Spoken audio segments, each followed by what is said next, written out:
Les habla Kirtop y estos son 100 esqueletos encontrados por arqueólogos que no se parecen a los humanos. Restos humanos de más de 1 millón de años de antigüedad. Los arqueólogos descubrieron en la cueva española de Cima del Elefante restos únicos de un antiguo humano que vivió hace aproximadamente 1.400.000 años. El fragmento de cráneo encontrado es el más antiguo jamás descubierto en Europa Occidental y representa una especie humana previamente desconocida para la ciencia. La parte del rostro encontrada, apodada Pink por los científicos en honor al grupo Pink Floyd, conserva la mejilla izquierda y la mandíbula superior con dientes. Según los expertos, este antiguo humano era muy diferente de los habitantes posteriores de la región, conocidos como Homo antecesor. Por ejemplo, Pink tenía una forma de nariz más plana que recordaba más bien al Homo erectus, la primera especie que salió de África hace aproximadamente 1.800.000 años. En aquellos tiempos, el clima de Europa era mucho más suave, y los valles en la zona de Cima del Elefante estaban cubiertos de densos bosques y habitados por hipopótamos, bisontes y ciervos. Despertó en Siberia. En el verano de 2016, en Yamal murió un niño de 12 años con diagnóstico de anthrax, una enfermedad que no se había visto en esta región desde 1941. Durante 75 años no estuvo aquí y de repente aparece de nuevo. Decenas de personas más se enfermaron. Miles de renos murieron. ¿Qué pasó? Ese verano fue anormalmente caluroso. El permafrost en un lugar se derritió más profundo de lo habitual y quedó expuesto el cadáver de un reno que había estado enterrado desde 1941. Las bacterias del anthrax en él seguían vivas. Durante 75.000 años, el permafrost es el conservante perfecto. Temperatura cerca de cero, sin oxígeno, sin luz. Algunos microbios en esas condiciones no solo sobreviven, pueden revivir después de miles de años. En 2015, científicos franceses sacaron del hielo siberiano un virus de 30.000 años de antigüedad, lo pusieron en condiciones de laboratorio y revivió y empezó a reproducirse. Y antes de eso, simplemente esperó 30.000 años. Ese virus solo infecta amebas unicelulares, no a las personas. Pero en el permafrost hay restos de mamuts, rinocerontes lanudos, los primeros humanos. Todos ellos padecieron enfermedades que ya no existen. No tenemos inmunidad contra ellas. Nunca nos hemos encontrado con ellas. No evolucionamos junto a ellas. Al mismo tiempo, la humanidad está explorando activamente el Ártico. Construye carreteras, perfora pozos, extrae petróleo. Cada torre de perforación es una invasión en la capa de permafrost que no se había tocado en miles de años. Cada verano caluroso son unos cuantos centímetros más de tierra descongelada. Cada centímetro es otra capa de lo que está dentro. Los virólogos al mismo tiempo hablan de otro escenario. Las pandemias en la historia casi siempre empezaron con un solo contacto, un humano y un animal que antes no se habían encontrado. El ébola de los murciélagos en la selva tropical, el SARS de los mercados del sur de China. La gripe española de 1918 mató a más personas que toda la Primera Guerra Mundial y se llevó entre 50 y 100 millones de vidas en aproximadamente 2 años. Y cada vez, al principio, la gente pensaba, eso está lejos, eso seguro que no nos va a afectar. Los virólogos intentan prever y estar preparados para lo que pasaría si algún día aparece una enfermedad con la letalidad del ébola. Moriría 1 de cada 2 o 3 personas del planeta, pero que se transmita por el aire, como la gripe. El ébola no se propaga mucho porque mata al portador demasiado rápido, pero los virus mutan constantemente. En una sola persona enferma, el virus se divide billones de veces al día. La mayoría de las mutaciones no llevan a nada, pero 1 de cada millón puede ser diferente. Esto no es ciencia ficción. Fue exactamente ese tipo de mutación la que los científicos rastrearon en 2012, cuando en un laboratorio se creó un virus modificado de gripe aviar capaz de transmitirse por el aire. La publicación de la investigación fue bloqueada por varios gobiernos, considerándola demasiado peligrosa para acceso público. Esto significa que la línea entre lo imposible y lo que ya ocurrió es más delgada de lo que pensamos. ¿Sabías de ese virus de 30.000 años que los científicos realmente revivieron? ¿Y a dónde fue después de eso? Escríbelo en los comentarios. La siguiente historia trata sobre 225.000 personas que murieron en unas pocas horas y sobre por qué algo similar podría suceder de nuevo, pero a una escala mucho mayor. Un antiguo santuario con restos humanos. En un acantilado que se eleva sobre el río Tubey, los arqueólogos encontraron una enorme pirámide escalonada, que aparentemente servía antes como base del Palacio Central. La ciudad, que ocupaba unas 400 hectáreas, estaba rodeada por enormes muros de piedra, tanto exteriores como interiores. Además, aquí mismo, los arqueólogos descubrieron varias fosas llenas de cráneos humanos. Según los científicos, pertenecían a personas que fueron sacrificadas en masa aquí hace varios miles de años. Los arqueólogos consideran este hallazgo especialmente valioso, ya que hasta ahora los científicos sabían poco sobre la civilización china de la Edad de Bronce. Los especialistas solo pueden afirmar con certeza que los principales centros de la civilización en ese tiempo estaban ubicados en las mesetas de Loess y que los chinos se asentaron en la llanura central más tarde. La antigua ciudad, que recibió el nombre de Shimao, según los científicos, prosperó entre los años 2300 y 1800 a.C., ocupando en ese entonces alrededor de 400 hectáreas. La pirámide escalonada, que se eleva en el centro sobre una roca de Loess, consta de 11 enormes escalones que se estrechan hacia la cima. Junto a la pirámide, que aparentemente servía como el palacio principal, se encontró una amplia plaza abierta donde, probablemente, se realizaban rituales y reuniones políticas. Al menos, eso es lo que creen los arqueólogos. Según ellos, el palacio estaba en la cima de la pirámide y fue construido con tierra cuidadosamente apisonada, columnas de madera y un techo de tejas. Los científicos creen que los habitantes ricos y nobles de la ciudad vivían en la parte superior del complejo de edificios, cerca de la pirámide. En la fachada de la pirámide se descubrió un ojo gigante tallado en piedra y varios rostros antropomorfos. La pirámide, con una altura de más de 70 metros, era visible desde cualquier punto de la ciudad e incluso desde las aldeas circundantes. Probablemente servía como un recordatorio imponente del poder y la autoridad de la élite gobernante de Shimao, una encarnación de piedra de la pirámide social. El monje que se convirtió en Buda desde adentro. Regresemos al monje, porque esta historia es mucho más loca de lo que parece a primera vista. El procedimiento se llama Soku Shinbutsu, que se traduce aproximadamente como convertirse en Buda en este mismo cuerpo. Se practicaba en Japón desde aproximadamente el siglo IX. La idea es simple y completamente salvaje al mismo tiempo. El monje podía alcanzar la iluminación no a través de la muerte, sino convirtiendo su cuerpo en una reliquia incorruptible aún en vida. ¿Cómo funcionaba esto en la práctica? Aquí es donde comienza el verdadero horror. Primera etapa, 2000 días de una disciplina estrictísima. Nada de dieta, nada de carne, ningún tipo de grano. Solo nueces, semillas, raíces, corteza de árbol. El cuerpo empieza a devorarse a sí mismo. Se va la grasa, se va la humedad de los músculos. Esto se hacía intencionalmente. Cuanto menos materia orgánica haya en el cuerpo, menos podrán los insectos y bacterias destruirlo después de la muerte. Segunda etapa, el monje empezaba a beber té hecho con la savia del árbol urushi. Es un árbol de laca, el mismo del que se hace la laca japonesa. La savia es venenosa, en grandes dosis mata, pero en pequeñas cubre los órganos internos con una fina capa protectora. Para los insectos, ese olor es insoportable. El cuerpo se vuelve literalmente incomible por dentro. Tercera etapa, la caja. El monje se sienta en posición de loto. Lo colocaban en un sarcófago de madera y lo enterraban o lo emparedaban. 2 tubos, uno para el aire, el otro para la cuerda de la campana. Cada día, un toque. Vivo. Cada día. Nadie sabe en qué pensaba en la oscuridad. ¿Qué sentía al darse cuenta de que el aire se estaba acabando? ¿Cómo sonaba el último toque de la campana? Cuando la campana dejaba de sonar, cerraban los tubos. Después de 1000 días más, la caja se abría. Si el cuerpo se conservaba, al monje se le reconocía como un Buda viviente. Lo cubrían con laca, lo vestían con ropas rituales y lo colocaban en el templo para la adoración. Y no lo enterraban con honores. De cientos de monjes que intentaron seguir este camino, solo unos pocos tuvieron éxito. En Japón se conocen alrededor de 12 casos confirmados. El monje Liu Quan es uno de ellos. Su estatua estuvo durante varios siglos en un templo chino. Luego, de alguna manera, terminó en manos privadas y al final llegó a un museo en los Países Bajos. Nadie sabía lo que había dentro.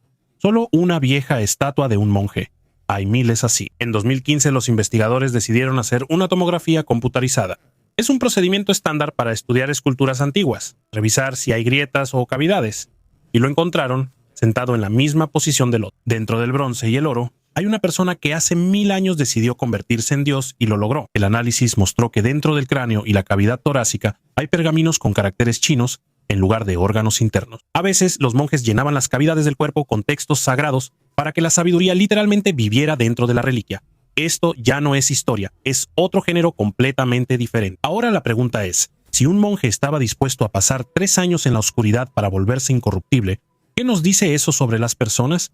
Que siempre hemos buscado una manera de engañar a la muerte, y a veces lo hacían de una manera tan radical que 1000 años después, científicos holandeses abrían una estatua y descubrían que lo habían logrado.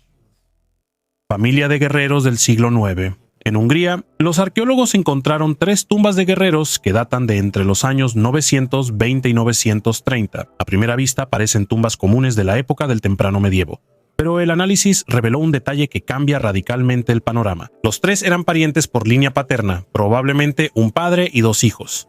El inventario funerario indica un estatus elevado: sable, arco con carcaj, arreos decorados, elementos de ropa de plata y oro, decenas de monedas. Uno de los jóvenes murió a los 17 o 18 años, el otro aún más joven. El mayor murió a la edad de unos 30 años. Los 3 se alimentaban principalmente de carne, lo que confirma su pertenencia a la élite militar. Las monedas encontradas en las tumbas provienen del norte de Italia y pertenecen al reinado del rey Berengario. Esto coincide con el periodo de las campañas militares húngaras hacia Occidente. Probablemente fue allí donde la familia obtuvo el botín. El entierro refleja una continuidad militar relacionada con el origen, las campañas y el poder. Las armas, las joyas y la composición del inventario indican pertenencia a la élite y participación en campañas posteriores. La coincidencia de fechas, el parentesco por línea paterna y la naturaleza de los entierros identifican a una familia integrada en la estructura militar de la época temprana. Государство. Secuestros militares y bases secretas, miles de historias, cientos de memorias y todas sobre lo mismo.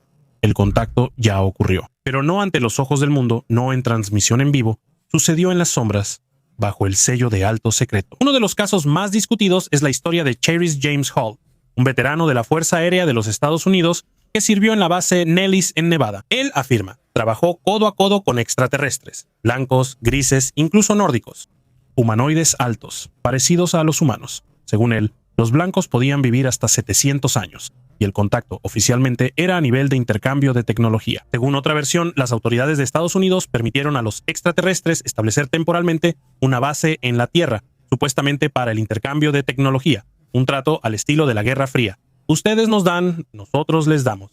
Pero ¿qué fue exactamente lo que le dieron a la gente? ¿Material genético? ¿Permiso para secuestrar? Sí, secuestrar. En los años 60 en Estados Unidos y Europa, surgió una oleada de historias sobre visitas nocturnas, exámenes, implantes y sueños misteriosos. Después de todo eso quedaban cicatrices y fragmentos de recuerdos. Muchos de los secuestrados no eran fanáticos ni ufólogos. Eran médicos, militares, ingenieros. Personas que de repente supieron demasiado. Hoy en día estas historias son ridiculizadas o ignoradas. Pero un hecho permanece. La cantidad de testimonios es demasiado grande como para atribuirlos simplemente a la imaginación. Un fragmento de flecha en el esqueleto de un dinosaurio.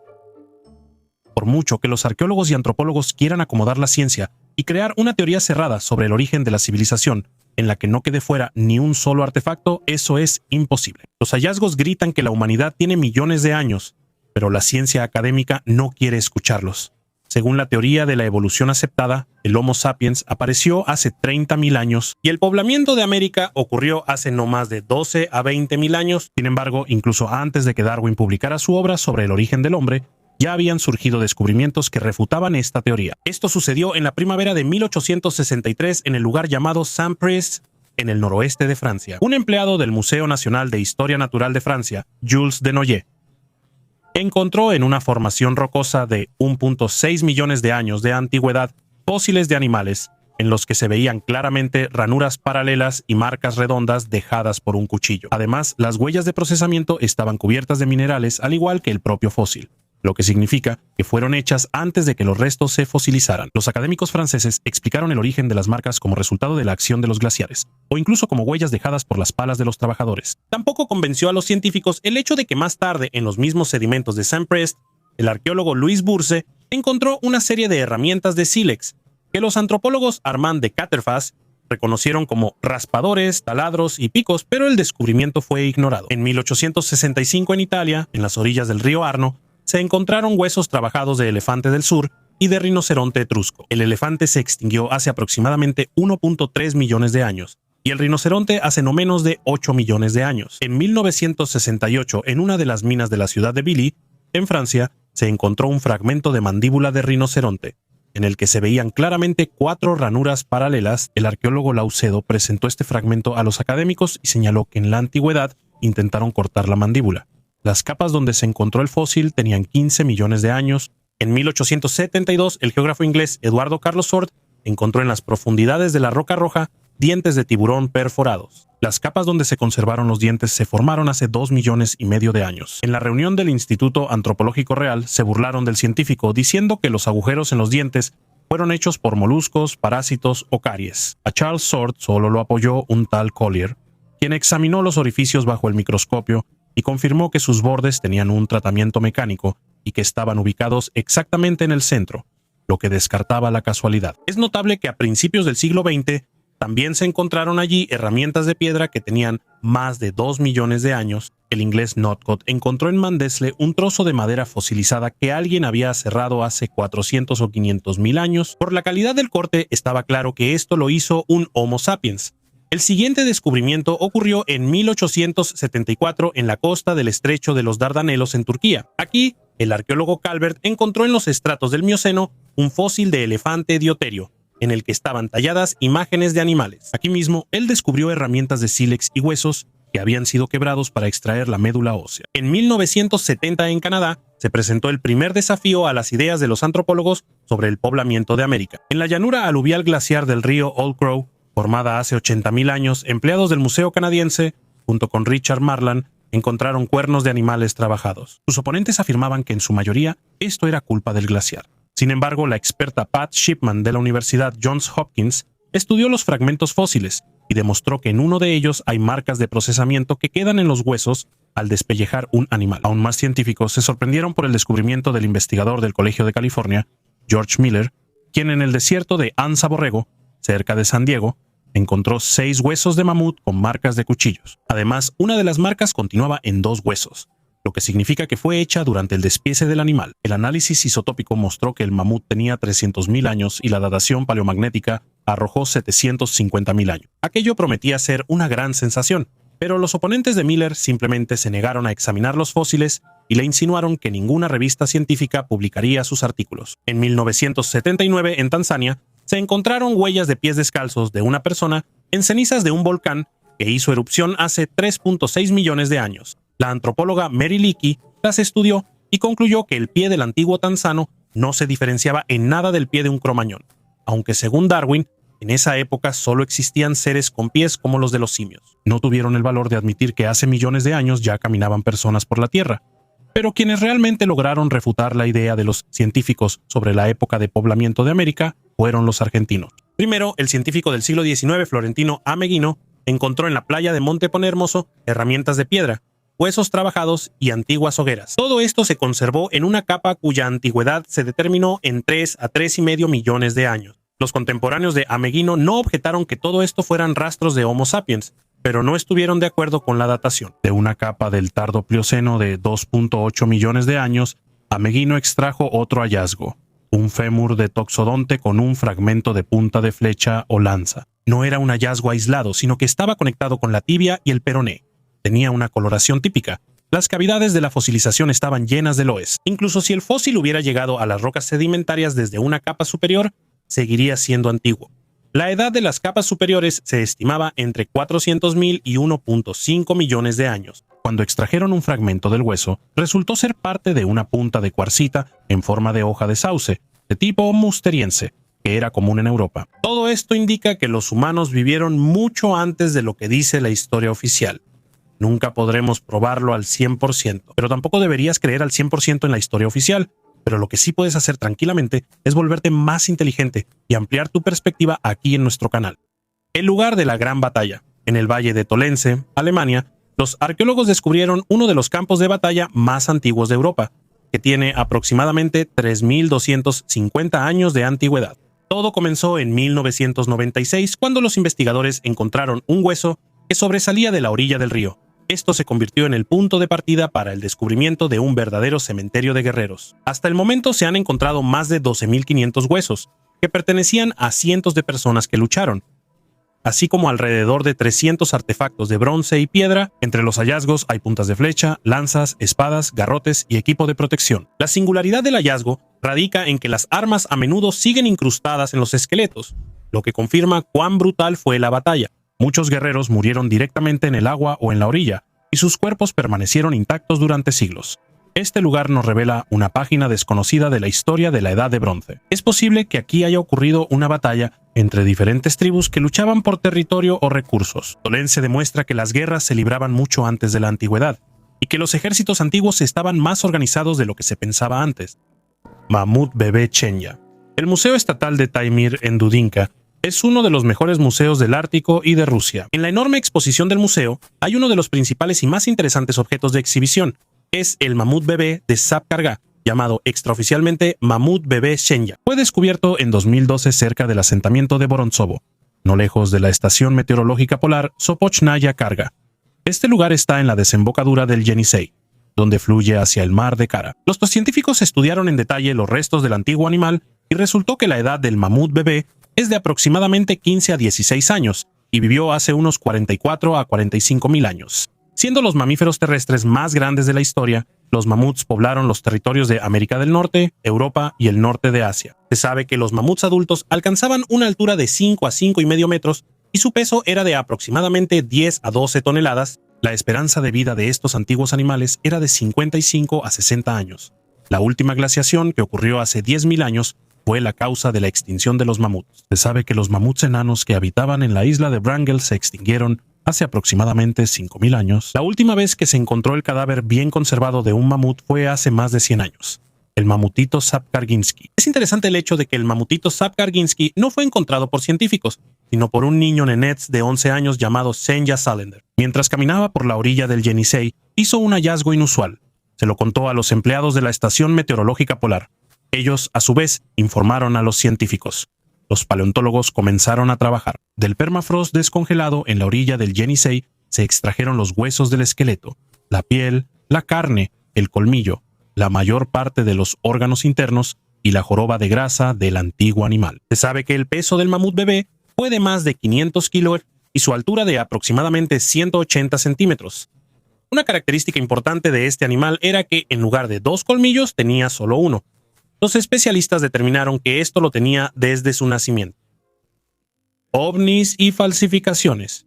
Una de las historias más sonadas es la llamada autopsia del extraterrestre de Roswell. Ese es el video donde una extraña criatura con una cabeza enorme está acostada en una mesa y los médicos le sacan algo. En los años 90 ese video fue mostrado por televisión a millones de personas. Casi todos lo creyeron, pero luego se descubrió que era una puesta en escena. El creador del video, Ray Santilli, después admitió, sí, la película es una recreación y la cinta original supuestamente se perdió, pero él todavía afirma que vio el original y que las imágenes coinciden con lo que les mostraron a los empleados de la CIA, y esto es lo interesante. Incluso después de admitir que era falso, la gente siguió creyendo en ello. Es más, ahora ese fragmento se vende como NFT por $1 millón. ¿Para qué todo esto? ¿Qué aporta un engaño? Y lo que aporta es lo principal: ruido, atención, fe, dinero. Cuanto más ruido hay, más difícil es distinguir la verdad. Es más fácil reemplazar la realidad con especulaciones. Y aquí está la pregunta: si incluso la mentira sirve para fortalecer la fe, ¿quién y para qué está borrando los límites entre hechos y engaños? Un cráneo con una placa metálica. Hace 2000 años, en algún lugar del Perú prehispánico, un hombre recibió un golpe en la cabeza. No sabemos con qué. Quizá con una piedra, quizá con una porra con un remate metálico. Tal vez en una pelea, tal vez en un combate ritual. Pero la fractura del cráneo fue tan grave que sin intervención habría muerto. Es un hecho médico que se puede ver directamente en el hueso. Y entonces, alguien tomó un trozo de metal, muy probablemente un pedazo de algún objeto doméstico, un cuenco, una pieza de sujeción, algún fragmento que estaba a la mano, del tamaño y forma adecuados. Lo trabajaron, lo ajustaron a la forma de la fractura y lo implantaron directamente en el hueso del cráneo. Este cráneo se conserva hoy en el Museo de Osteología en Oklahoma. Tiene alrededor de 2000 años y es uno de los objetos más incómodos para las personas que piensan que los antiguos eran primitivos, porque el paciente sobrevivió. No es una suposición, está escrito en el hueso, literalmente. Alrededor de la placa metálica comenzó la regeneración. El tejido óseo empezó a crecer alrededor del implante. Aceptarlo, fusionarse con él, es un proceso que toma meses. Eso significa que la persona vivió después de la operación el tiempo suficiente para que su cuerpo se adaptara al pedazo de metal en el cráneo. Piensa en lo que eso significa en la práctica. Alguien hace 2000 años entendía que era necesario detener el sangrado, cerrar la herida y fijar el hueso. Y lo entendía lo suficientemente bien como para hacerlo con metal y no matar al paciente por infección, pérdida de sangre o shock por dolor. Probablemente había anestesia. La coca era conocida en Perú. La esterilidad, alguna forma de tratamiento de la herida, seguro. Esto es neurocirugía. y en el primer siglo de nuestra era, sin hospitales, sin educación, sin libros de texto. Por cierto, la composición del metal aún no se ha determinado con exactitud. Los representantes del museo lo admiten. Las investigaciones continúan. Puede que sea cobre, puede que sea una aleación, pero incluso sin saber la composición, sabemos lo principal: funcionó. Ahora, la segunda característica de este cráneo. Es alargado, estirado intencionalmente. No es una enfermedad, no es una anomalía, es una tradición. En el Perú prehispánico se podía identificar literalmente a la élite de la sociedad por la forma de su cabeza. A los niños desde su nacimiento les vendaban fuertemente la cabeza con tablas especiales. Y el cráneo gradualmente tomaba una forma alargada. Era una señal de estatus que no se podía falsificar. Se formaba durante años, desde la infancia. Esto significa que nuestro guerrero con metal en la cabeza era una persona de la clase alta. Eso añade otra capa a la historia: la élite. Eso quiere decir que tenía acceso a los mejores especialistas, que sabían hacer esto. Tal vez por eso sobrevivió, mientras que un simple soldado con la misma fractura simplemente moría. La medicina de hace 2000 años funcionaba bajo los mismos principios que ahora. Si tienes dinero y conexiones, tus posibilidades son mejores. Algunas cosas no cambian. Cráneos alargados. Los arqueólogos hicieron un hallazgo asombroso en la Antártida: restos de personas con cráneos alargados. Aún más interesante, cráneos alargados similares se han encontrado en todo el mundo: en Perú, Egipto, Rusia, San Petersburgo e incluso en Europa. Los científicos descubrieron que las personas deformaban intencionalmente los cráneos de sus hijos desde el nacimiento. Pero aquí está el misterio. Esto lo hacían diferentes pueblos que vivían a grandes distancias unos de otros. Es posible que incluso sin contacto entre ellos. Y la pregunta de por qué lo hacían sigue sin respuesta. Tal vez la gente intentaba obtener superpoderes o resaltar su estatus, o querían parecerse a los dioses. Quizá era una moda, como hoy los tatuajes o los piercings. Da miedo. Pero hoy en día, en algunas tribus de Sudamérica, esta tradición todavía existe. Discos genéticos. Imaginen, empezamos a usar microscopios hace apenas un par de siglos, y la genética se estudia desde hace solo 150 años, y de repente encuentran en Sudamérica un disco de piedra de 6000 años de antigüedad en el que están representadas escenas a nivel microscópico. ¿Cómo se puede explicar eso? Este disco es conocido como el disco genético, respetado en los círculos arqueológicos como una verdadera reliquia. Está hecho de ledita, una roca basáltica muy dura. Pesa unos 2 kilogramos y tiene un diámetro de 22 centímetros, pero lo realmente impactante son los símbolos que están representados en él. Júzguenlo ustedes mismos.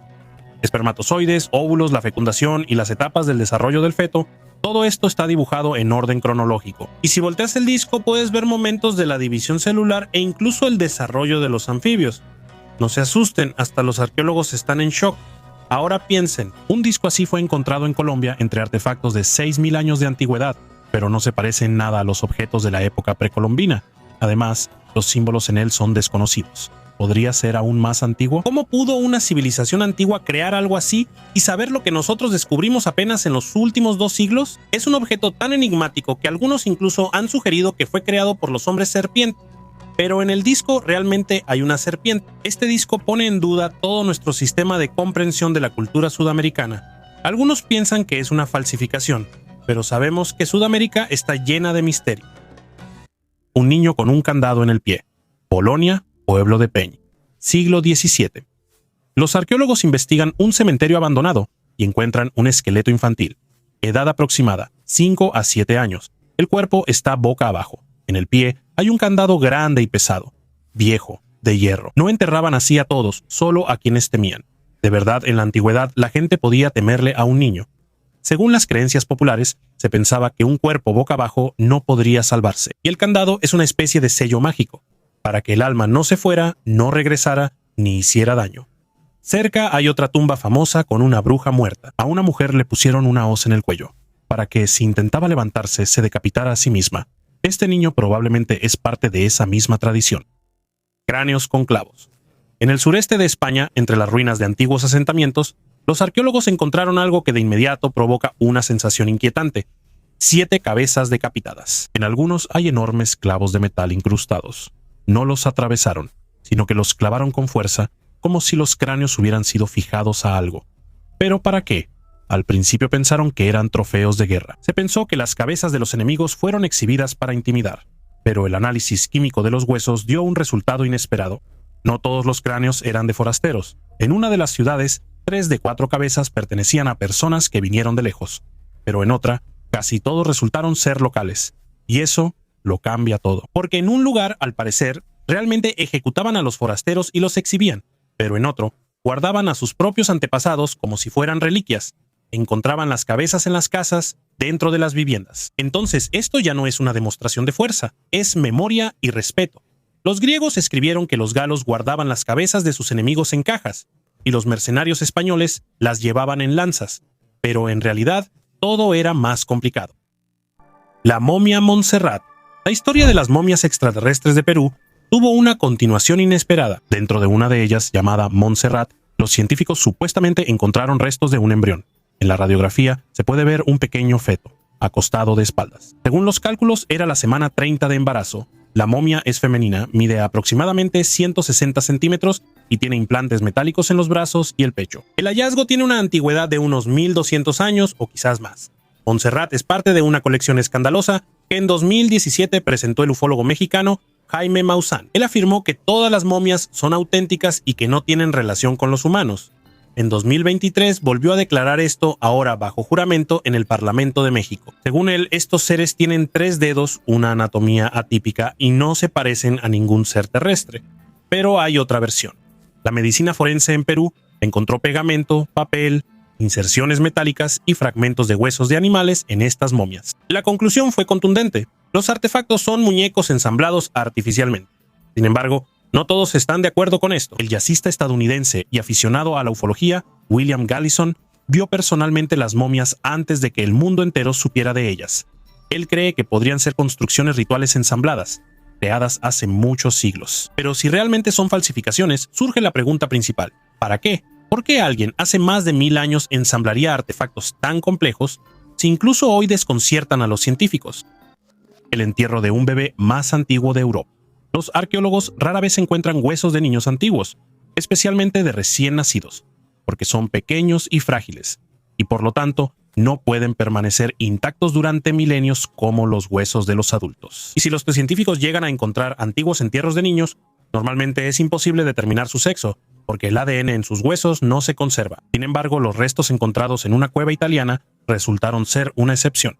Permanecieron allí durante más de 10.000 años, pero aún contienen suficiente cantidad de ADN. La investigación mostró que pertenecen a una niña Homo sapiens, que murió a la edad de entre 40 y 50 días. El hallazgo incluye varios huesos de la niña, así como cuentas hechas de conchas marinas, con las que fue adornado el sudario en el que la envolvieron. Además, cerca se encontró una garra de búho real, que al parecer fue colocada como un obsequio. La investigación mostró que este es el entierro más antiguo conocido de una bebé de Homo sapiens en Europa. La cueva Arma, en el noroeste de Italia, donde se encontraron los restos del bebé, ha dado a los científicos que estudian la evolución humana muchos hallazgos interesantes. Las excavaciones, que comenzaron en 2014, demostraron que estuvo habitada tanto por neandertales como por los primeros humanos modernos. Por eso, los artefactos y rastros de vida en la cueva fueron dejados en el período de transición entre los últimos neandertales y los primeros Homo sapiens. Ese es precisamente el periodo sobre el que la ciencia sabe muy poco. Los restos de un niño humano fueron descubiertos en 2017 por casualidad,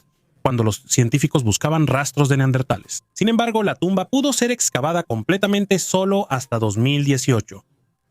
Junto a los restos, los arqueólogos encontraron más de 60 cuentas y colgantes hechos de 2 tipos de conchas. Parece que todos estaban cosidos a una cubierta de tela. Esto indica que alguien de los antiguos habitantes visitó la costa, recorriendo una distancia de 20 kilómetros a través del bosque. Pero también es muy posible que los antiguos comerciaran con este tipo de adornos. A la niña, cuyos restos fueron encontrados en la cueva, la llamaron Neve, en honor al río que fluye cerca de ahí.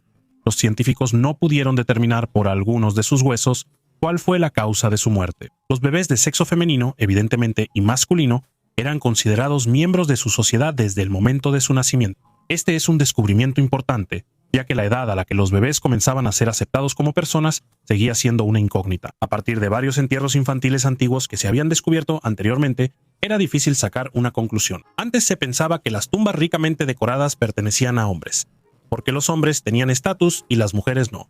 Pero los hallazgos arqueológicos recientes refutan esta idea. Los investigadores esperan que en el futuro logren encontrar aún más tumbas femeninas, incluidas las de bebés, lo que permitirá encontrar respuestas a la mayoría de las preguntas existentes. El cuerpo incorrupto de la santa. En agosto de 2024, el ataúd de Santa Teresa de Ávila fue abierto por primera vez en 111 años. Multitudes se reunieron en la Basílica Española para ver aquello que, según todas las leyes de la biología, ya debería haber desaparecido. Pero el cuerpo de la monja, que murió en 1582, permaneció incorrupto. El rostro es reconocible, las extremidades se conservaron y, lo más importante, hay algo inexplicable presente. Extrañas espinas de calcio sobresalen de los pies, como si el hueso mismo siguiera vivo por sí solo. Para abrir el sarcófago, se necesitaron 10 llaves que estaban en posesión de diferentes autoridades: el duque, el monasterio y el Vaticano. El sistema de acceso se parece más a un ritual que a una técnica.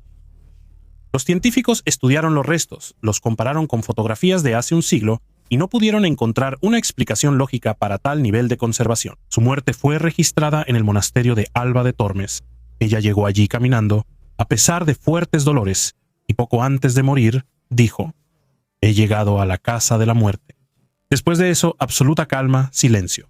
Y ahora, siglos después, un cuerpo que se niega a descomponerse.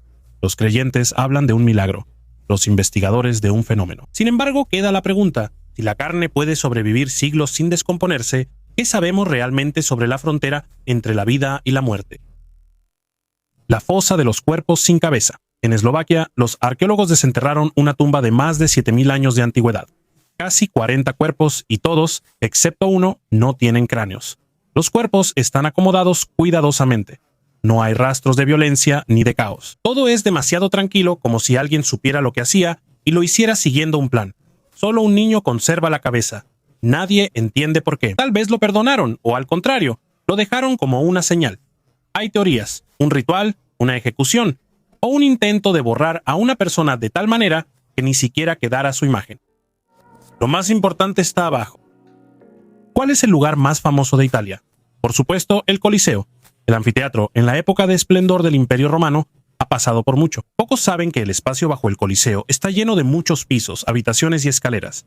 Este lugar también se llama La Colmena. Desde hace poco tiempo, los turistas pueden visitar un lugar llamado el Hipogeo, pero no todos se atreven a venir aquí. En algún momento, en estas paredes, los gladiadores esperaban su turno para salir. Muchos entendían claramente que iban directo a la muerte, y en ese momento, la multitud jubilosa esperaba el espectáculo, anticipando la próxima pelea, cuyo final era inevitablemente fatal para uno de los combatientes. Dicen que el público tenía el mismo ánimo que la gente moderna antes de un concierto de su artista favorito. Debajo del Coliseo hay un sistema de elevadores por el que los gladiadores o animales eran llevados directamente al escenario. Por cierto, aquí no solo ocurrían feroces combates entre gladiadores o animales, también había representaciones teatrales, aunque la conclusión siempre era la misma: un final trágico para uno o varios participantes. La mayoría de las veces, en este tipo de eventos, se veían obligadas a participar personas condenadas a muerte. Cualquiera que lo desee puede caminar por los pasos de los condenados a morir y sentir por sí mismo lo que experimentaban los gladiadores en la angustiosa espera antes de salir. Dicen que este no es lugar para claustrofóbicos. El gobierno no tenía fondos para la restauración de un proyecto tan costoso.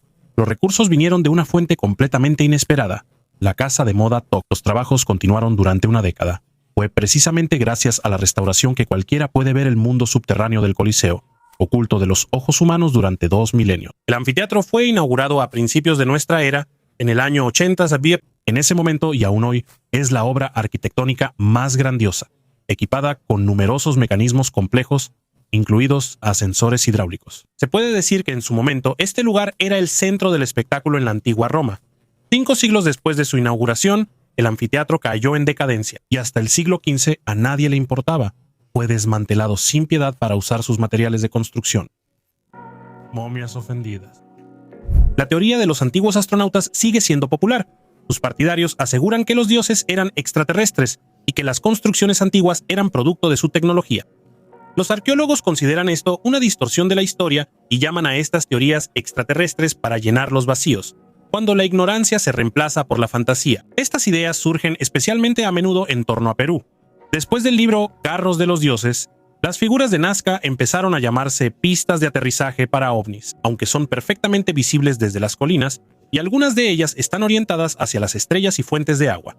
La momia más inquietante de Perú fue presentada como extraterrestre. Una de ellas, María, tenía 3 dedos, un cráneo alargado y un aspecto aterrador. El periodista Jaime Maussan la mostró en una película. pero los expertos independientes no tuvieron acceso a ella. El arqueólogo sospechó que podrían ser restos de una persona real, intencionalmente desfigurada. La deformación del cráneo era una práctica común entre muchos pueblos, símbolo de alto estatus. Todos los cráneos que pasaron los mejores análisis de ADN resultaron ser humanos.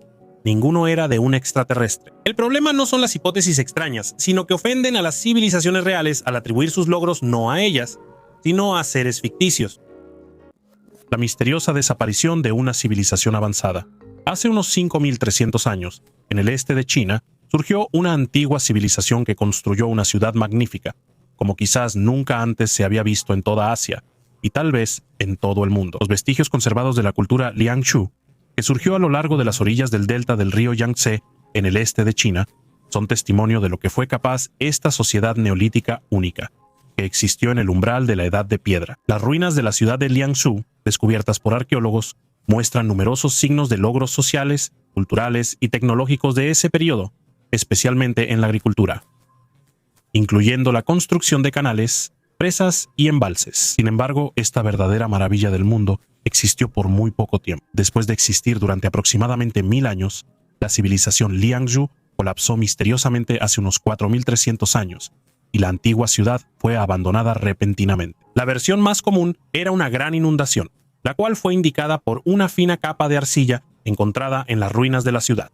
Sin embargo, no se pudo establecer una conexión clara entre la desaparición de una civilización tan avanzada y el comportamiento del río Yangtze, por lo que naturalmente surgió una gran cantidad de mitos diversos en torno a este evento. En una nueva investigación, un equipo internacional de científicos estudió formaciones minerales, como estalagmitas de 2 cuevas submarinas en la región, que conservan indicios químicos de las condiciones climáticas antiguas. El análisis de las muestras mostró que la destrucción de la ciudad de Liangshu coincidió con un periodo de lluvias extremadamente intensas que probablemente duraron décadas, hace más de 4300 años. Al final, las inundaciones constantes, al parecer, obligaron al pueblo de Liangshu a abandonar su capital y sus hogares en la llanura de Taihu, lo que finalmente llevó al colapso de toda la civilización. Durante cientos de años después de esto, otras culturas antiguas intentaron reemplazar a Liangshu, pero el agua literalmente destruyó la posibilidad de desarrollo de las comunidades neolíticas en la región.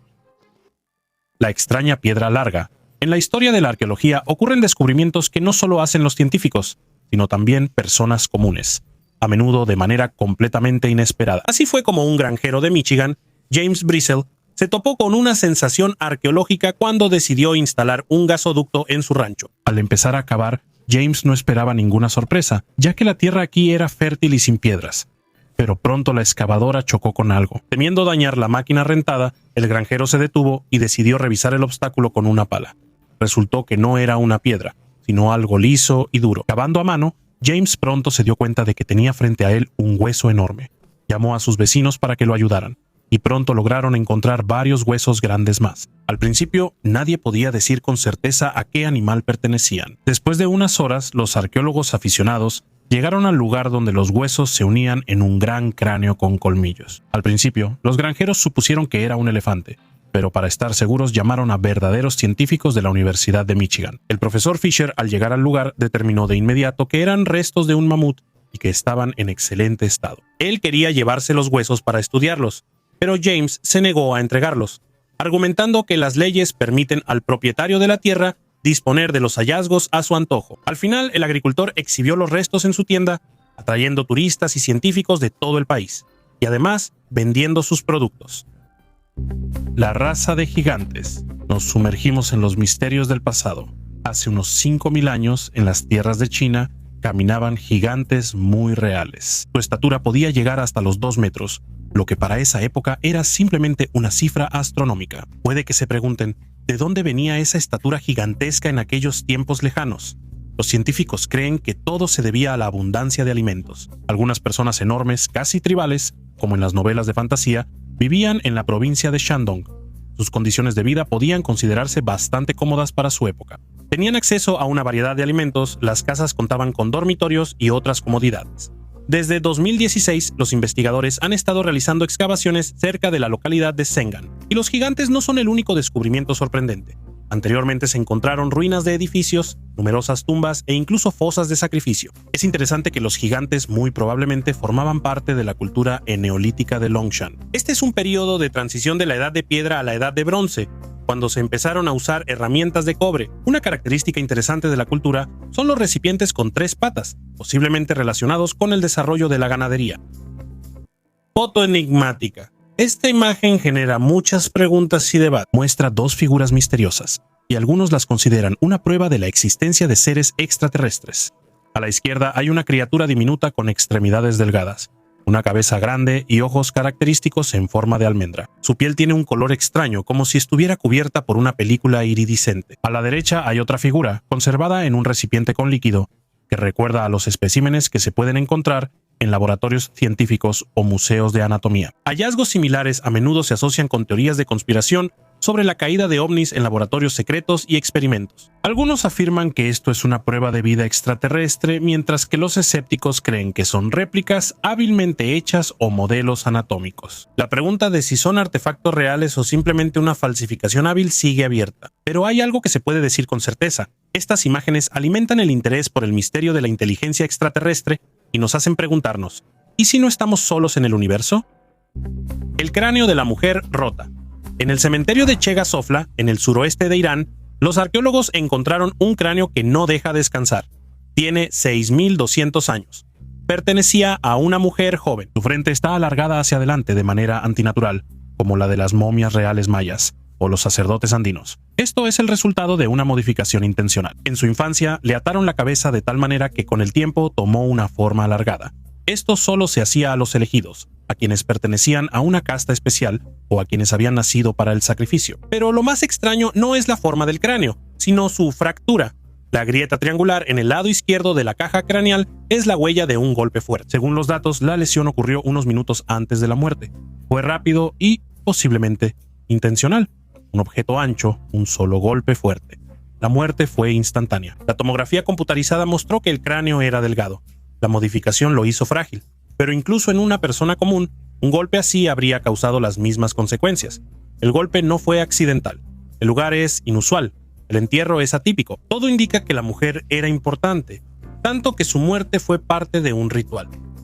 Huesos en la pared. Al principio pensé que era falso, pero en serio, ¿quién hoy en día encontraría huesos en su propia pared? Pero la historia es real. Inglaterra, una mujer está remodelando su casa, abre la pared y ahí, entre el yeso viejo y los ladrillos, hay huesos humanos reales, un cráneo, vértebras. La policía llega y confirma, son realmente restos humanos, de verdad, aproximadamente del siglo XIX, pero la edad exacta aún no se ha determinado. Y aquí es donde empieza a sentirse incómodo, porque te das cuenta de que entre la vida cotidiana y la muerte, literalmente solo hay una capa de papel tapiz. Y todo lo que estamos acostumbrados a considerar como pasado, ya no está en algún lugar bajo tierra, está cerca, dentro de la casa. No sé cómo esos huesos terminaron en la pared. Tal vez sea un crimen, tal vez un antiguo ritual de entierro, pero el hecho permanece. En una casa real, donde alguien dormía, comía y vivía. Detrás de la pared yacían los restos de una persona. Un entierro de la Edad de Bronce bajo el castillo. Arqueólogos austriacos realizaron excavaciones en el territorio del castillo de Gradski y descubrieron artefactos que datan desde la Edad del Cobre hasta la Edad Media. Entre los hallazgos se encontraba un pendiente en forma de media luna, un fragmento de brazalete de bronce y cerámica. En una de las excavaciones, los arqueólogos descubrieron un entierro de la cultura de los campos de urnas, uno de los ejemplos más antiguos de cremación de los difuntos en el territorio de Estiria. Los trabajos de restauración en el castillo de Gradski a veces traen hallazgos arqueológicos interesantes. Así, en 2010, los científicos descubrieron un entierro inusual de la Alta Edad Media. En total, los investigadores encontraron los esqueletos de 9 o 10 hombres que estaban colocados uno sobre otro. Es posible que de esta manera enterraran a suicidas, niños no bautizados o víctimas de ejecuciones. Durante las excavaciones, los arqueólogos encontraron hallazgos de diferentes épocas. Los arqueólogos señalaron que, para su sorpresa, a pesar de las numerosas obras de construcción medievales y modernas en la zona del castillo, la capa cultural de la época prehistórica se conservó bien. Así, en algunas áreas su grosor alcanzaba 1 metro. Entre los hallazgos había fragmentos de cerámica y parte de un brazalete de bronce, que se atribuyen a la cultura de los campos de urnas. Sin embargo, algunos artefactos evidencian la presencia de personas en este territorio desde la Edad del Cobre. En una de las excavaciones, a una profundidad de aproximadamente 1 metro, los científicos encontraron un montón de fragmentos de un recipiente de cerámica y diminutos restos cremados de una persona. Según los arqueólogos, este es uno de los entierros por cremación más antiguos de Estiria, Con una antigüedad de aproximadamente 3000 años, lograron extraer la tumba completa y transportarla al museo para su estudio y restauración. Resultó que no era un hombre. En Jerusalén, los arqueólogos hicieron un descubrimiento inesperado al estudiar la tumba de un monje asceta. Resultó que los restos pertenecían a una mujer, lo cual no era característico de las prácticas monásticas de esa época. La tumba fue encontrada en Girot el Mazana, donde entre los siglos IV y VII a.C. se ubicaba un monasterio bizantino. Alrededor del esqueleto había pesadas grilletes de hierro de aproximadamente 10 centímetros de diámetro, lo que llevó a los científicos a suponer inicialmente que la persona enterrada era un hombre. Sin embargo, el análisis del esmalte dental confirmó que se trataba de una mujer. Este hecho cambia por completo la percepción del ascetismo en el Imperio bizantino. Aunque existen fuentes escritas sobre mujeres ascetas como Melania la Mayor y Melania la Romana, las confirmaciones arqueológicas de tales prácticas son extremadamente raras. Los grilletes de hierro indican formas extremas de autorrestricción en la búsqueda de la perfección espiritual. Hasta ahora se creía que tales prácticas eran exclusivamente masculinas. El monasterio se encontraba en la ruta de los peregrinos hacia Jerusalén, lo que lo convertía en un centro importante no solo de oración, sino también en un refugio para los viajeros. El descubrimiento de esta tumba indica que las mujeres desempeñaban un papel más significativo en las comunidades monásticas de lo que se pensaba anteriormente. El doble de pesada que una ballena, la vaca prehistórica vivió hace aproximadamente 40 millones de años en el agua. Paleontólogos alemanes del Museo Estatal de Historia Natural en Stuttgart descubrieron sus restos en el sur de Perú, donde en tiempos prehistóricos había un océano. Se encontraron 13 vértebras, cada una con un peso de unos 100 kilos, 4 costillas de 1,5 metros y un fémur gigante. El lugar de la excavación era una bahía poco profunda que dividía en dos la parte ecuatorial del continente. Los científicos determinaron que los restos pertenecen a un ser que vivió hace unos 40 millones de años. El peso de la criatura era de aproximadamente 340 toneladas. Esto lo convierte en el animal más pesado que jamás haya existido en la Tierra.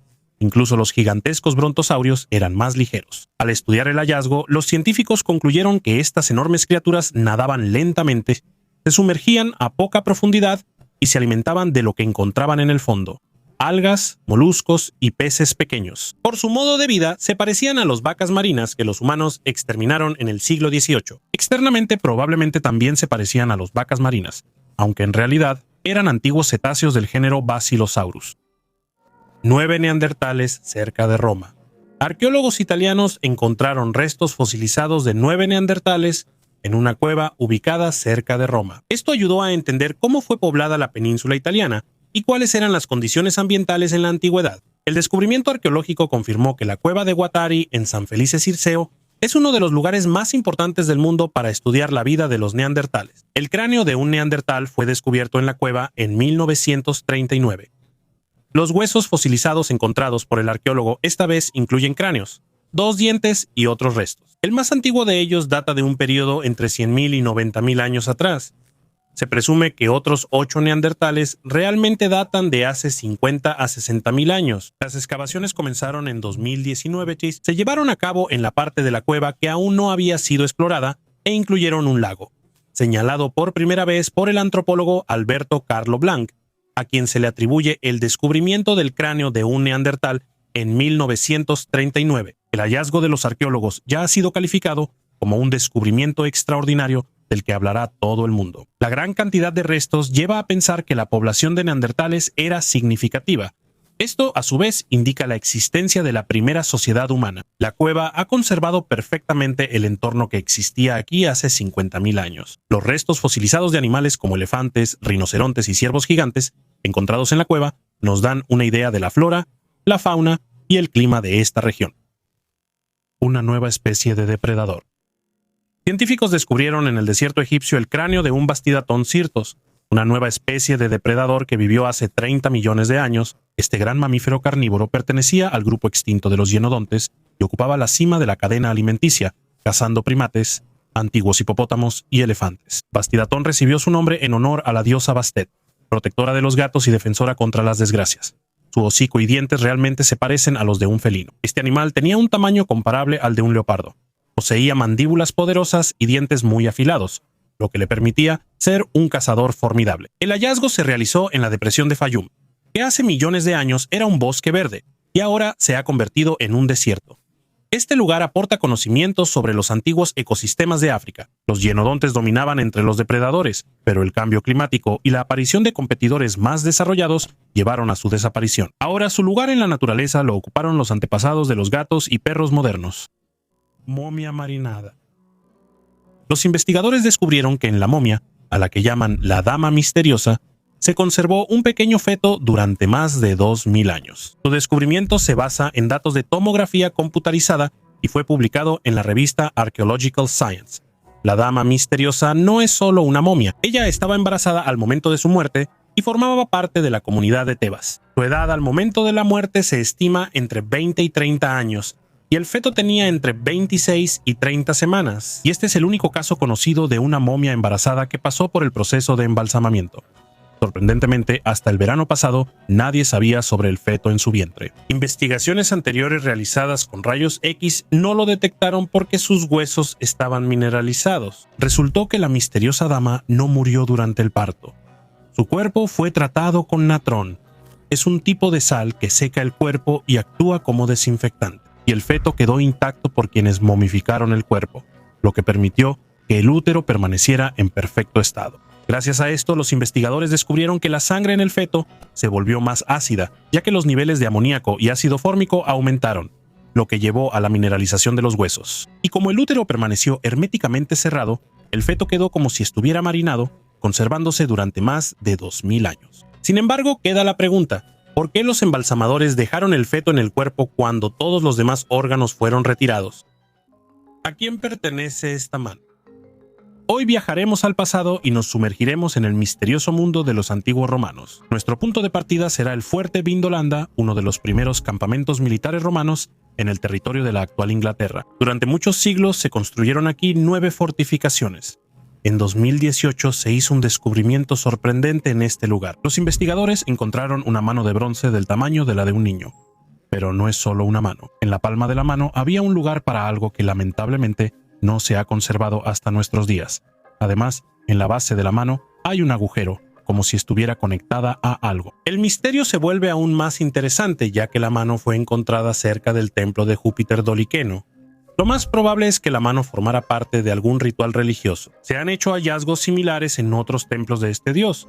Ahora pueden ver esta mano en el Museo de Vindolanda. Esto es un recordatorio vívido de que la vida del templo y las prácticas relacionadas con el culto a Júpiter Doliqueno eran mucho más ricas de lo que la gente pensaba antes. Y lo más interesante es que todo el conocimiento sobre el culto a Júpiter Doliqueno se basa en raras inscripciones, esculturas y otros ejemplos de arte encontrados en diferentes rincones del antiguo imperio romano. Así que cada nuevo hallazgo es un paso para desentrañar este antiguo misterio.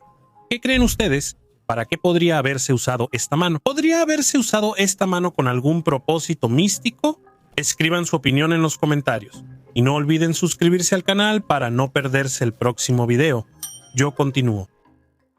Pingüinos momificados. Investigadores de China en la Antártida descubrieron un cementerio de pingüinos momificados y muchos de ellos eran solo polluelos. Al principio, los científicos pensaron que los pingüinos no sobrevivieron a 2 periodos de precipitaciones extremas, pero los pingüinos viven en la Antártida y están acostumbrados al frío y la nieve, así que aquí hay algo que no encaja del todo. Ahora los científicos suponen que el cambio climático es el responsable de estas muertes masivas de pingüinos. Según ellos, el aumento de la humedad provocado por el calentamiento global pudo haber llevado a esta tragedia. Resulta que los pingüinos no estaban preparados para esas condiciones y murieron de inmediato. Esto sucedió 2 veces, hace aproximadamente 750 y 200 años. Los científicos lo descubrieron utilizando la datación por radiocarbón. Y parece que los pingüinos no morían de inmediato, sino que iban muriendo poco a poco. La calavera del destino. Estas obras maestras de cristal aparecieron mucho antes del inicio de la civilización y están talladas con una precisión sorprendente, sin una sola astilla. Y a pesar de todos los avances del siglo XXI, todavía estamos lejos de alcanzar esa precisión. Para crear estos cráneos solo se usaron herramientas primitivas. A los científicos siempre les han atraído las historias de las antiguas civilizaciones mayas. Vivieron hace 1500 años y estaban sorprendentemente avanzados para su época. En 1930, durante unas excavaciones en la ciudad maya de Lavantún, se encontró uno de estos cráneos de cristal. Fue descubierto por el arqueólogo Frederick Mitchell Hedges. Este hallazgo desafió a los científicos, ya que no entendían cómo los mayas pudieron crear un cráneo con tal precisión usando solo herramientas primitivas. Esta pregunta sigue sin respuesta hasta hoy. pero nuestros misterios continúan. En Belice se encontraron restos humanos y vasijas con una antigüedad de aproximadamente 14.000 años. Pero ¿cómo llegó un antiguo asiático a América? Eso sigue siendo un misterio que aún tenemos que resolver, al igual que la verdadera razón de la creación de los cráneos de cristal. Esqueletos en tumbas inusuales. En el desierto de Negev, en el sur de Israel, los arqueólogos descubrieron un entierro que tiene aproximadamente 2.500 años. Imagínate, dentro de ellas hay hasta 50 esqueletos que, según los investigadores, podrían pertenecer a mujeres vendidas como esclavas. Lo más interesante de estos hallazgos es la forma de las tumbas. Hasta ahora estábamos acostumbrados a ver tumbas de forma redonda en el desierto de Negev, pero estas dos tumbas son únicas y tienen forma cuadrada. Además, están ubicadas en un lugar muy inusual, en la intersección de dos rutas comerciales que alguna vez conectaron Egipto, Jordania y la península arábiga. Los científicos señalan que tales entierros en los cruces de caminos no son tan sorprendentes como podría parecer. Después de todo, las personas que morían en las duras condiciones del desierto por enfermedades o violencia a menudo eran enterradas justo donde fallecían. Sin embargo, en la antigüedad, esos cruces de caminos se consideraban lugares sagrados con significado ritual y religioso. Ahora, lo más importante. Durante las excavaciones se descubrieron numerosos artefactos que datan de aproximadamente 75 siglos antes de nuestra era. Todos ellos fueron producidos en diferentes lugares: el sur del Líbano, el Levante, el sur de la península arábiga y, por supuesto, Egipto. Esto, así como las joyas y amuletos encontrados en las tumbas, confirman la suposición de que aquí están enterradas mujeres que fueron vendidas como esclavas y trasladadas desde Egipto. Pero eso aún está por confirmarse. Una cueva ritual de antiguos nigromantes a 30 kilómetros de Jerusalén, en la cueva Teumim, en las montañas de Judea, los investigadores encontraron antiguas lámparas de aceite, hachas e incluso cráneos humanos. Pero la verdadera magia y misticismo aún están por venir. Esta cueva fue descubierta en el lejano año de 1873. Dentro de ella se esconden pasillos subterráneos, una fuente de agua a la que se le atribuyen propiedades curativas especiales y una gran cantidad de artefactos. Los investigadores suponen que esta cueva fue un refugio secreto de nigromantes. Los nigromantes son personas que intentan comunicarse con las almas de los muertos usando la magia de la muerte. En el Imperio Romano, su actividad estaba prohibida, pero aún así, continuaban con sus rituales escondiéndose en lugares apartados como la cueva de Teomim. Los objetos encontrados a menudo se usaban en rituales mágicos, donde a través del fuego y el metal, la gente intentaba comunicarse con los espíritus de sus antepasados. Las lámparas y otros objetos fueron escondidos en grietas estrechas en las paredes de la cueva, lo que indica que fueron colocados allí intencionalmente. Según los científicos, en la cueva se realizaban rituales místicos, predicciones del futuro y posiblemente hasta sacrificios. La cueva era una especie de portal al mundo de los espíritus. Las huellas del hombre antiguo.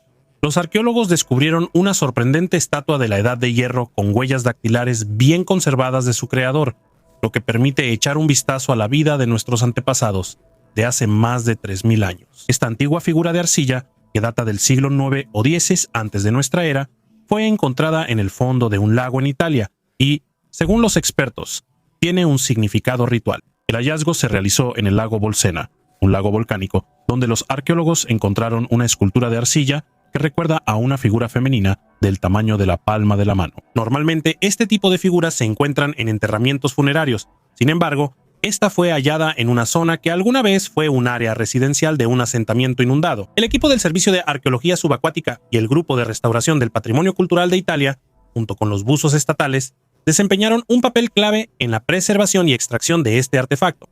Los investigadores señalan que la estatua se conservó tan bien que en ella se pueden ver las huellas dactilares del maestro que la creó. Esto permite suponer que la escultura pudo haber sido una versión de prueba y no una obra terminada. Este hallazgo también arroja luz sobre el antiguo asentamiento italiano de Aiola, que según los científicos existió en la Edad de Hierro. La región de Gran Caro di Bolsena, donde se hizo el hallazgo, está relacionada con la actividad volcánica y tiene una rica historia, cuyo estudio comenzó apenas en 1991, cuando los investigadores descubrieron una acumulación de piedras sin trabajar, que supuestamente pertenecían a la Edad de Hierro temprana.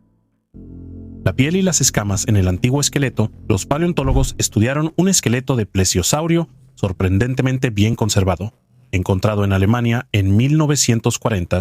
El fósil permaneció durante décadas en el jardín del museo, hasta que en 2020 los científicos descubrieron que en él se habían conservado tejidos blandos, piel e incluso núcleos celulares. Este descubrimiento ayuda a comprender mejor la apariencia de los antiguos reptiles marinos que vivieron hace 183 millones de años. El cuerpo del plesiosaurio quedó sellado en las lutitas de Poseidonia, lo que permitió que la piel se conservara a lo largo de la columna vertebral y la aleta. Resultó ser más gruesa de lo que se pensaba antes y se parecía a la piel de las tortugas marinas. El análisis microscópico mostró que la estructura del tejido corresponde a la de los reptiles modernos. El hallazgo más sorprendente fueron las escamas en la aleta. Se parecen a las escamas de serpientes y lagartos y podrían haber ayudado al plesiosaurio, ya sea al moverse por el fondo o al maniobrar en el agua. Los científicos comparan la apariencia de este reptil con un híbrido entre la tortuga laúd y la tortuga verde, y sobre la apariencia de los plesiosaurios de cuello largo todavía hay debates. Pero este hallazgo da el primer dato real sobre cómo se veían. Ciudad antigua en el centro de China. En el territorio de la aldea Taotaojiang, en la provincia de Henan, en el centro de China, los arqueólogos descubrieron un asentamiento urbano de la época de la dinastía Shang. La superficie de la ciudad encontrada es de 560 metros de este a oeste y 330 metros de norte a sur. Hasta ahora, en este territorio, los arqueólogos han encontrado 27 tumbas y varios artefactos, incluyendo más de 70 objetos de bronce, armas, herramientas, cerámica y vajilla de jade, así como objetos de hueso. Además, en el territorio de la ciudad se han descubierto zonas residenciales y de producción con hornos, pozos y fosas especiales. Al este de la ciudad, los arqueólogos también encontraron una zanja circular de aproximadamente 330 metros de largo de norte a sur y unos 300 metros de ancho de este a oeste, lo que indica el carácter defensivo de este lugar. La clara zonificación funcional del territorio demuestra el alto nivel de la ciudad. Según los científicos, este hallazgo tiene un gran valor arqueológico para el estudio de la cultura de la dinastía Shang. Las investigaciones arqueológicas más antiguas continúan. La momia del legendario esclavo Marco Venerio Sasecundio. El equipo del proyecto de investigación de Pompeya, durante otra excavación en la famosa ciudad destruida de Pompeya, descubrió una tumba con los restos de una persona momificada.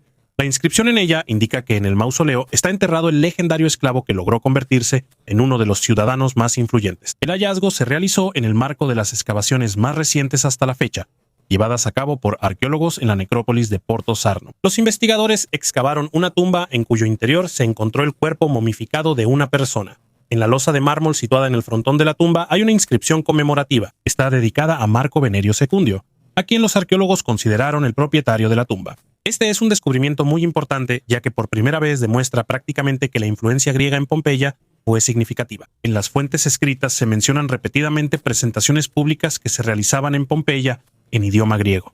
Pero hasta ahora no había pruebas arqueológicas directas de esto. La figura de Marco Venerio Secundio es tan significativa que se menciona en múltiples ocasiones en los archivos de la ciudad de Pompeya. Por ejemplo, este nombre aparece frecuentemente en las tablillas de cera que se guardaban en el archivo personal del banquero local Sicilio Giocondo, dueño de la casa homónima en la vía Vesubio. De ella se sabe que Marco Venerio fue esclavo y custodio del templo de Venus.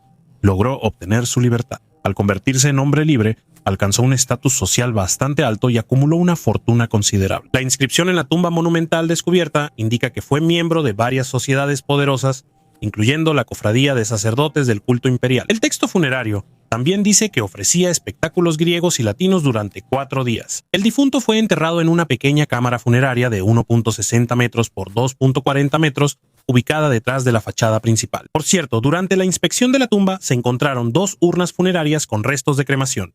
La sacerdotisa de Perú. Los arqueólogos en Perú encontraron el entierro de una mujer que tiene más de 1000 años. Ella yacía en la tumba rodeada de objetos importantes, vasijas, joyas, fragmentos de telas. Estos objetos indican su alto estatus. Lo más probable es que fuera una sacerdotisa. La tumba fue preparada con atención a los detalles. Su cuerpo fue colocado cuidadosamente y a su alrededor había objetos relacionados con rituales o adoración. Ayudaban a preservar su memoria y estatus incluso después de la muerte.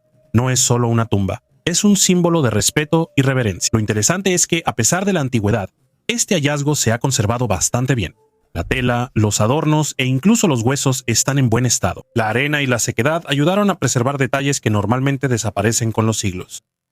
El niño más antiguo de Tailandia. En la cueva Tam Tam Din de Tailandia, los arqueólogos hicieron un descubrimiento increíble. Encontraron los restos de un niño que vivió hace unos 29.000 años. Este hallazgo se convirtió en el entierro humano más antiguo del país y nos abre una página completamente nueva en la historia del antiguo Tailandia. Las excavaciones en la cueva comenzaron en el año 2020. pero solo recientemente lograron encontrar un esqueleto infantil completamente conservado, enterrado en una postura ritual especial. Los brazos y las piernas están fuertemente pegados al cuerpo, lo que indica el uso de vendas o cuerdas. Alrededor se encontraron rastros de una fogata. Los antiguos encendían fuego durante el rito funerario, probablemente creyendo en su poder purificador. Es interesante que cerca de la tumba los arqueólogos encontraron antiguos dibujos rupestres, huesos de animales y herramientas de piedra. Esto indica que la cueva fue un lugar importante no solo para los entierros, sino también para la vida de los pueblos primitivos durante milenios. Es posible que aquí hayan surgido las primeras tradiciones culturales de los antiguos habitantes del sudeste asiático. Oricalco es un metal de la Atlántida.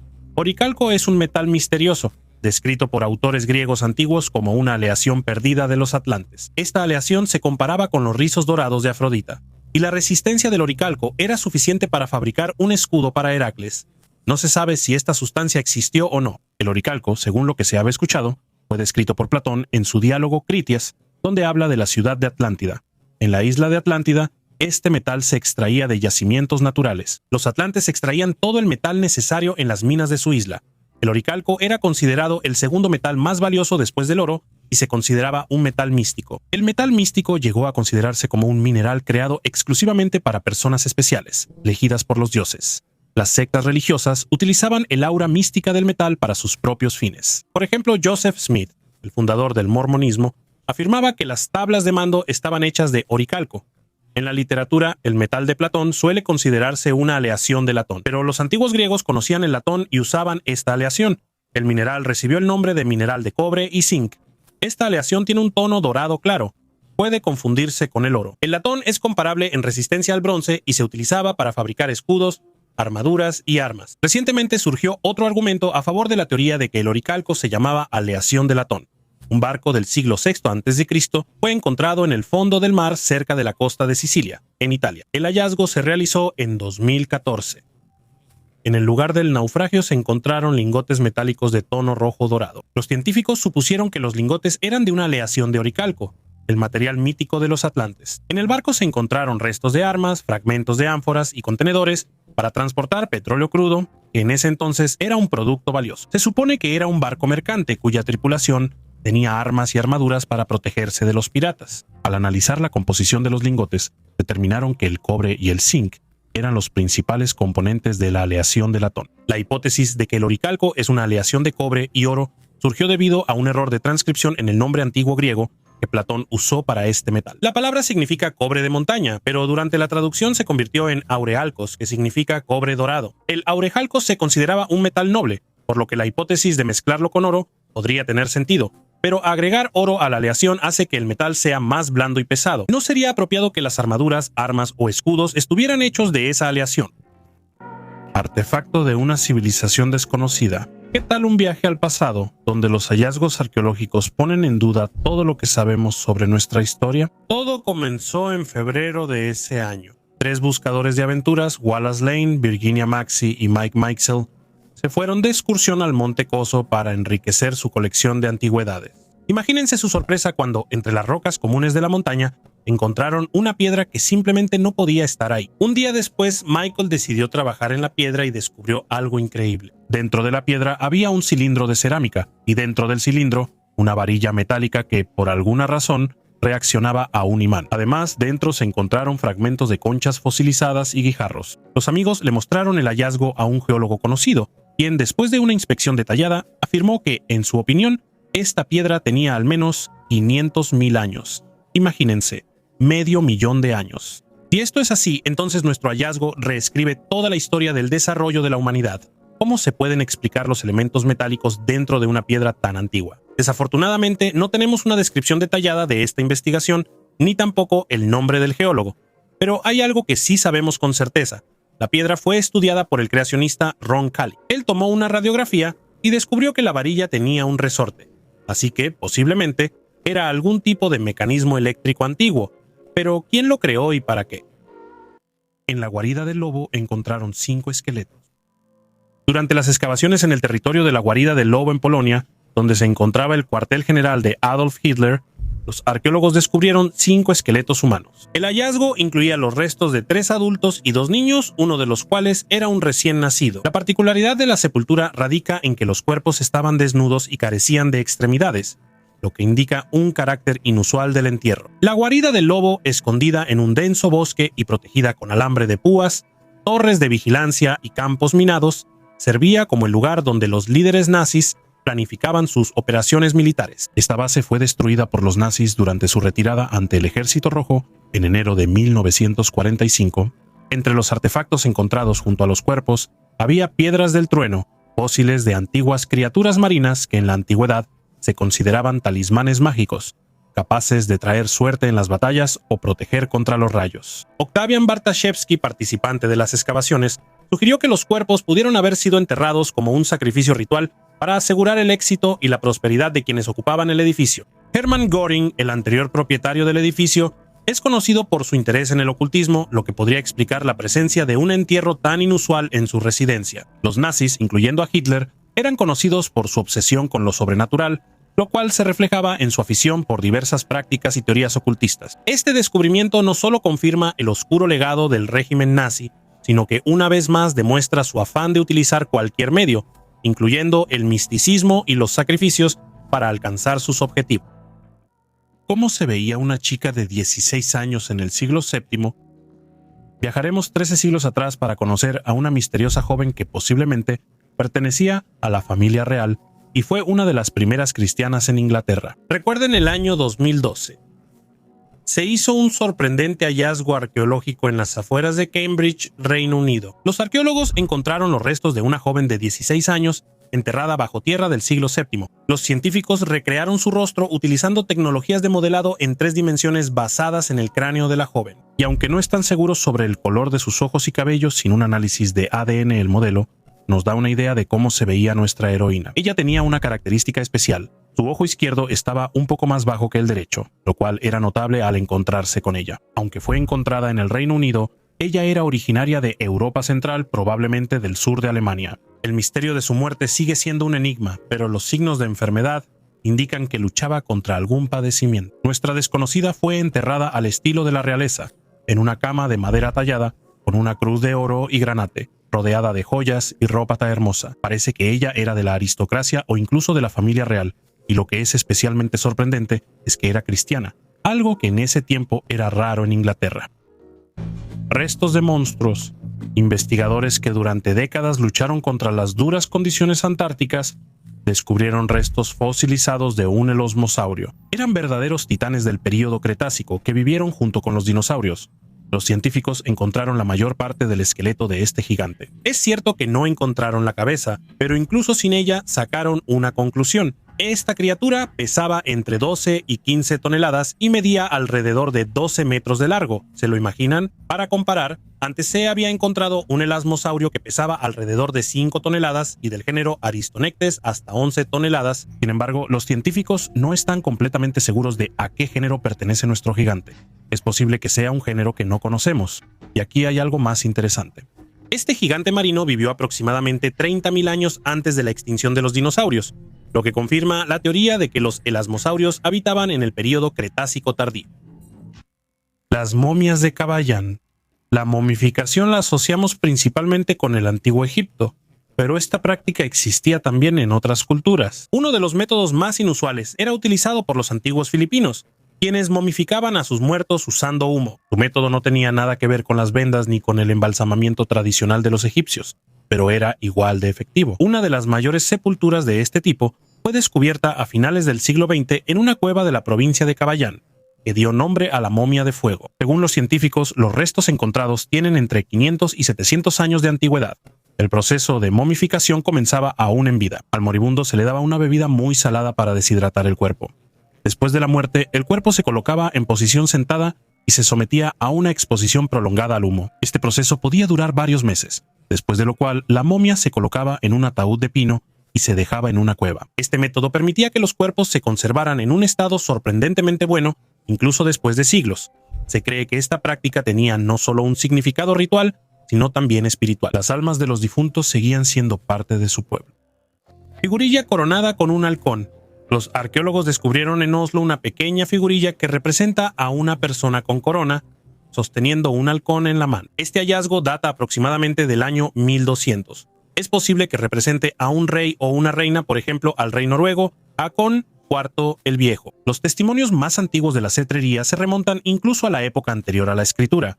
Por ejemplo, se conocen estelas hititas con imágenes de esta práctica, que datan aproximadamente del siglo XIII antes de nuestra era. Sin embargo, en Europa la cetrería se difundió mucho más tarde, lo que probablemente estuvo relacionado con la invasión de los alanos y los hunos al continente durante la época de la gran migración de los pueblos. Pero en la época medieval se convierte en uno de los componentes importantes del ocio de las capas privilegiadas de la sociedad. Así, los huesos de estas aves se pueden encontrar en ricas tumbas de guerreros vikingos, y su imagen aparece en piedras rúnicas. Además, para los escandinavos, la venta de halcones incluso representaba una fuente importante de ingresos. Arqueólogos del Instituto Noruego de Investigación del Patrimonio Cultural realizaron excavaciones en Oslo en el sitio de un barrio medieval. Los investigadores encontraron una pequeña figura de cuerno de unos 7,5 centímetros de largo que representa a una persona con una corona en la cabeza y un halcón posado en la mano. En la cabeza se muestra una corona, pero es difícil determinar si la figura representa a un rey o a una reina.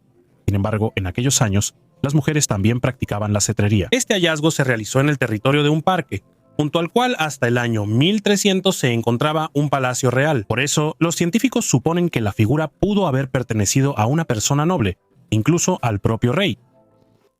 Dibujos que desaparecieron en las arenas de la civilización.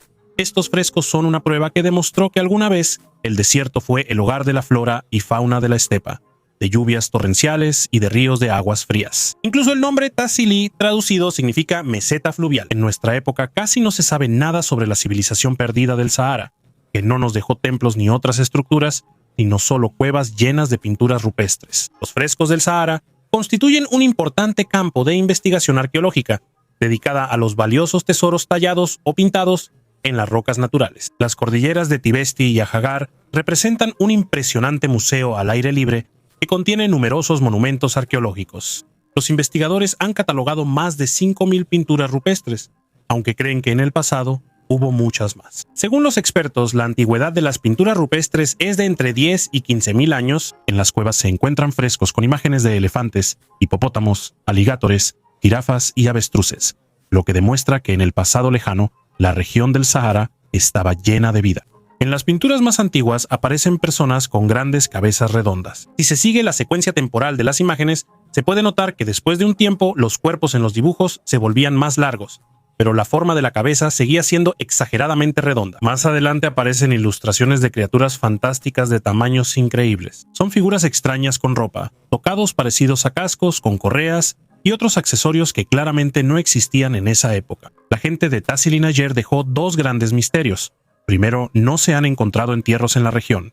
Segundo, hay extraños dibujos de criaturas inusuales. El mayor misterio es que los antiguos representaban en sus pinturas todo lo que veían. ¿Qué explicación se puede dar para las criaturas en los dibujos que son completamente distintas a la apariencia de quienes las dibujaron? ¿Puede una persona de la edad de piedra, libre de fantasías surrealistas y considerada primitiva, crear algo así? Parece increíble. Es evidente que la cultura del Sahara se desarrolló junto con las poderosas civilizaciones de Egipto, la India y la antigua China. Sin embargo, a diferencia de ellas, la historia del antiguo Sahara duró alrededor de 1000 años y luego desapareció bajo la implacable arena, dejando tras de sí solo pinturas rupestres.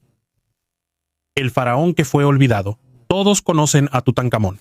La máscara de oro, la maldición, miles de millones de vistas en YouTube. Pero hay un faraón que casi nadie conoce, y aún así, su tumba es más rica. Susenes primero gobernó Egipto aproximadamente desde el año 1047 hasta el 998 antes de nuestra era, un periodo que los historiadores llaman amablemente el período tardío, cuando el gran imperio ya se estaba desmoronando. El poder se dividía entre los faraones y los sacerdotes, y del antiguo gran país solo quedaban recuerdos. Y este faraón de la época de decadencia yacía en un sarcófago de plata, no de oro, sino de plata. Para una persona moderna, la diferencia no es obvia, pero en el antiguo Egipto todo era al revés. El oro se extraía en Nubia. Había relativamente mucho. La plata no se encontraba en Egipto en absoluto. La traían de lejos, a través de cadenas comerciales que se extendían por todo el Medio Oriente. La plata era una rareza. La plata era un lujo que costaba más que el oro. El sarcófago de plata de Susenes no es solo algo hermoso. Es una demostración de riqueza que, en el contexto de su época, supera a la máscara de oro de Tutankamón. La tumba fue encontrada en 1940 en Tanis. El arqueólogo francés Pierre Montet abrió una sepultura intacta. Intacta es la palabra clave. La mayoría de las tumbas egipcias fueron saqueadas en la antigüedad, pero esta no. Todo quedó en su lugar. Las joyas, los vasos, el ajuar funerario. ¿Por qué nadie sabe de él? En parte por mala suerte con la fecha. Montet anunció el descubrimiento en mayo de 1940, y ese mismo día las tropas alemanas comenzaron la ofensiva contra Francia. Los periódicos del mundo escribían sobre otra cosa. La sensación se ahogó entre los informes de guerra y nunca volvió a salir a la luz. Así funciona la historia. Tutankamón fue descubierto en tiempos de paz y se convirtió en un ícono. Tusenes fue descubierto al inicio de la Segunda Guerra Mundial y permanece en el anonimato. Su sarcófago de plata se encuentra ahora en el Museo Egipcio del Cairo, en el mismo edificio que la máscara dorada de Tutankamón. Hay filas para ver a Tutankamón. Casi nadie va a ver a Tusenes. A veces ser más rico no es suficiente. También hay que elegir el momento adecuado.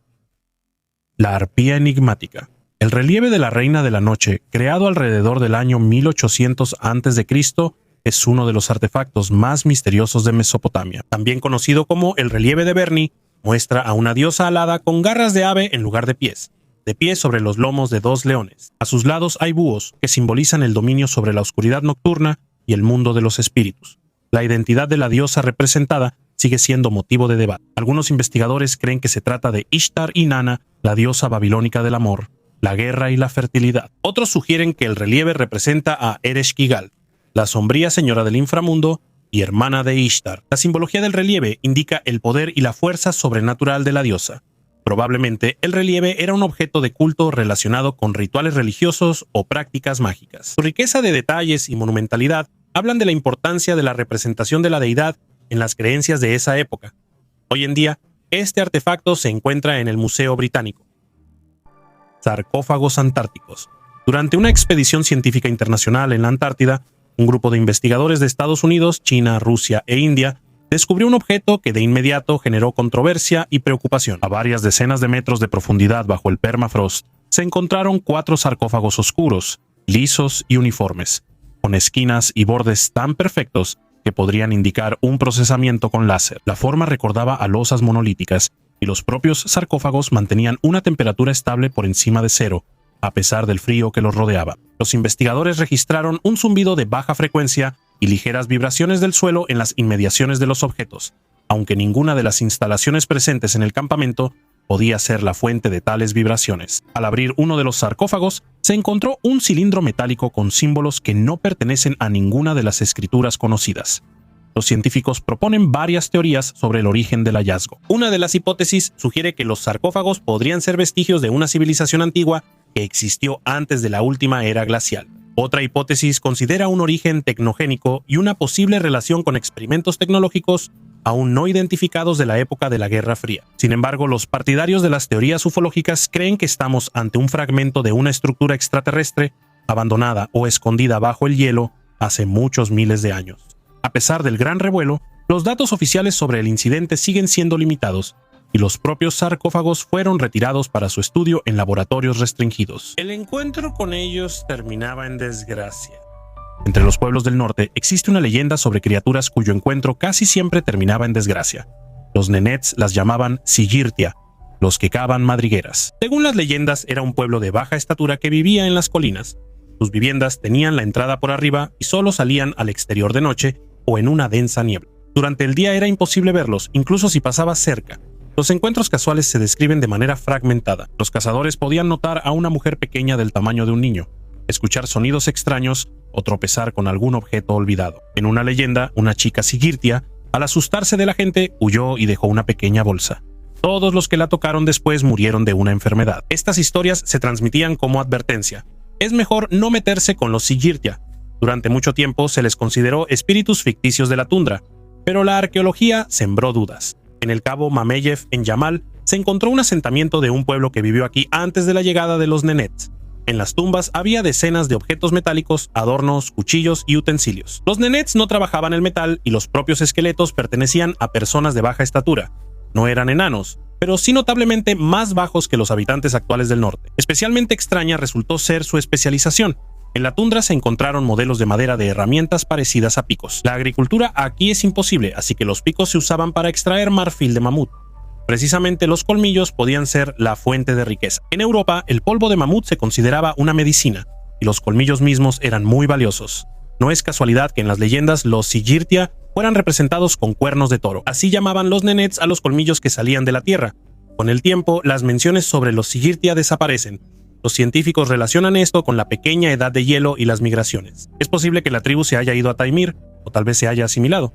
Existe una versión que dice que los Sigirtia y los Chudbeloglasaya son el mismo pueblo, y entonces la leyenda resulta no ser un cuento, sino una memoria distorsionada sobre personas que vivieron de otra manera, se veían diferente y desaparecieron, dejando tras de sí solo miedo y huellas en el permafrost. Por eso me encanta la arqueología. Constantemente pone en duda nuestras certezas sobre el pasado y confirma que la historia no fue como la conocemos ahora. Gracias por ver este video hasta el final. Hasta luego a todos.